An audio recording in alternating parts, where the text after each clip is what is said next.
Did you know as much as 75% of all illnesses are self-induced? We are taught in America to go to school, get a higher education, get a high-powered job, and then just climb that corporate ladder, and we are go, go, go, go, go, go. And then we've got to get a family and raise that family, take care of a family.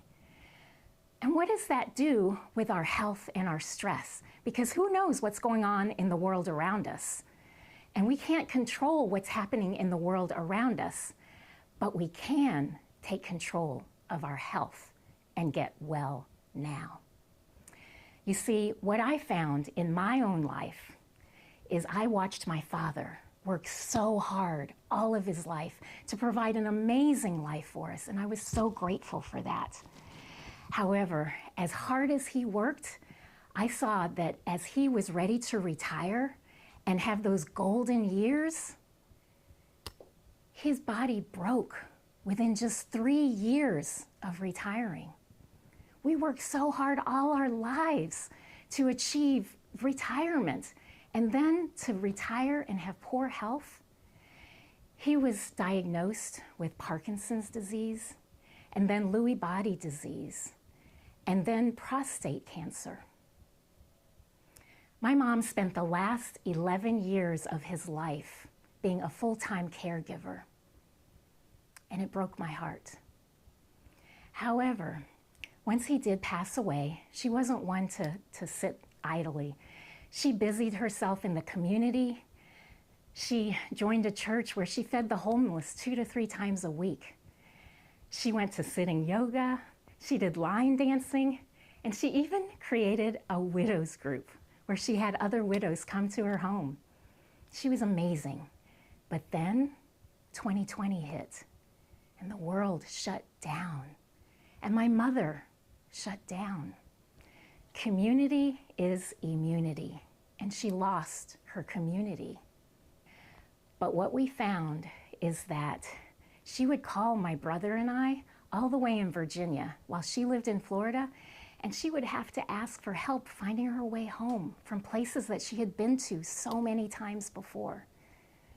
The worst part was she said that she got in her driveway and just watched the cars going by until she could figure out which side of the road to drive on. Pretty scary. So when it was safe, we flew her up to Virginia, and she lived with my husband and I for 2 weeks, and then my brother and his wife for 2 weeks, and then back to me for 2 weeks, back to him for 2 weeks, and then one of us would take her to Florida and check on the house for 2 weeks, and then we would repeat the same thing. It became increasingly unsustainable, especially when she started being increasingly uncharacteristically mean to our spouses. Something was wrong. When it was my turn to take her to Florida, we started going to doctor's appointments. I was supposed to be there for just 2 weeks, but we got the diagnosis of Alzheimer's. Those 2 weeks turned into 6 long weeks, the 6 longest, most stressful weeks of my entire existence. Have you ever had to take your loved one and tell them it's time to leave the home of your dreams and to be put into a facility? It was so stressful. So after those 6 long weeks, I finally returned to Virginia and went to a long overdue mammogram appointment. How many of you know that prolonged stress can actually alter your cellular structure and create dis-ease in your body? Breast cancer. I was not surprised at all. The stress had created that. One of the first things that my husband and I did is we talked to a family friend who happened to be a pastor. We called him for prayer, and he was also our therapist. But that day, we learned that he had his PhD in health sciences, and he told me, I want you to eat like this for the next 2 months. What? I'd never heard anything like this before, but he was completely convinced that we could reverse this diagnosis and shrink the cancer. I was sold immediately. Immediately, I was on board because all I heard was eat like this and you will not have to have surgery. Well, it was a very strict diet. I was to have no salt, no sugar, no processed foods, and eat things that I had never even heard of. But I was on board because I was believing for this.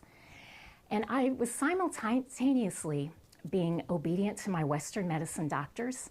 In fact, they said it was, early stages. So I could have a lumpectomy and we could do that surgery in 2 months. 2 months. That was my God wink. I knew it. I knew that in 2 months I was going to be healed.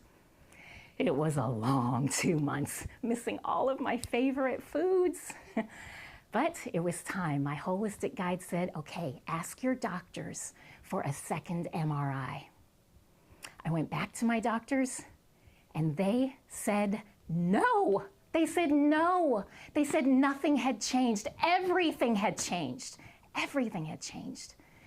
My holistic guide was ready to fight with me. He said, we'll have to start over with all new doctors. Your insurance is probably going to be flagged, and we're going to have to pay out of pocket. I was exhausted. I was mentally, physically, and emotionally exhausted, and I was down to 99 pounds. Because you see, I was the girl who had ice cream every night after dinner. I had chocolate stashed all over the place. And if we went out to dinner, I'd have not one, but 2 desserts. That was me. But for the last 2 months, none of that. I was exhausted. I just wanted my life back. So I agreed to surgery. I agreed to radical surgery. I chose to have a bilateral mastectomy with reconstruction because I never wanted to have this conversation again. So fast forward, and after my surgery, I went to my follow-up appointment and met with a physician assistant. And our appointment was finished within 10 minutes. However, she asked me one question. She said, so, what's your nutrition like? Ha! I exploded on her. I had changed everything. I told her how I was sleeping, how I de-stressed, I wasn't working. I said, I probably didn't even need this surgery. And she just quietly nodded and agreed. You see, that PA had a side hustle. She was a health coach. A health coach? I'd never even heard of a health coach. But you know what? For the next 90 minutes, I grilled her. And within the next week, I was enrolled at the Institute for Integrative Nutrition to become a health coach. That was a divine moment. That was a turn in my life when I knew I had a calling. I wanted to just help others understand. I was so passionate about healing holistically. During my coursework, what I understood is that there are so many diseases that you can reverse by changing your lifestyle. And the most pivotal thing that I learned in my coursework was pillars of lifestyle medication. And I created a framework around that called W.E.L.L Now. So, ready? W. W is way of being. It's your mental state and your physical habits. So, your body stores stress. Talk to somebody, get it out. It's no longer taboo to have a therapist. Talk it out. And then what are your physical habits around drugs and alcohol? Contrary to popular belief, wine is not a health food. It's a toxin.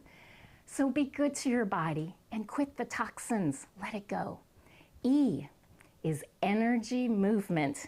Your body wants to move. And you know what the #1 best exercise is? It's the one you'll do. L is lifestyle nutrition. It is not about diets. It is about changing your lifestyle. And you can do it. I was addicted to sugar. You know that sugar is more addicting than cocaine and heroin? Did you know also that you can change your taste buds? It doesn't have to be that way. I no longer crave sugar, and you can do that too. L, The second L is love relationships. Community is immunity. God created us to be relational creatures. We need each other. N is nervous system regulation. That's our stress. You know that you can go from fight or flight to rest and relaxation by intentional breathing. Breathing, that's all it takes. And then you can access your happy hormones. Oxytocin is the love hormone. Play with a pet, get some affection. And then there's the endorphins, which are the painkillers. And with that is, of course, exercise, but it's also laughter. Did you know that laughter can change everything? In fact, your body doesn't know the difference between real laughter and fake laughter, so just laugh. And with that, you're increasing your good cholesterol and decreasing your bad cholesterol, and you're increasing your immune system just with laughter. O is oneness with spirit. Did you know that studies show that when you believe in a higher power, you live longer? Everything happens with the divine. W, that last W, is winding down. That is your sleep. Sleep is a superpower. Your body regenerates, it reboots, it heals with sleep. Sleeping is amazing. So do it, don't take it for granted. Now, we've gone through the Well Now journey, and I want to encourage you to not wait for a bad diagnosis before you get well now. Don't wait until you retire to get well now. Do it today. Make the choice. Will you join me on this well now journey? Because when you look back, you don't want to say, oh, I wish I had. You want to say, I'm glad I did. Let's be well now together.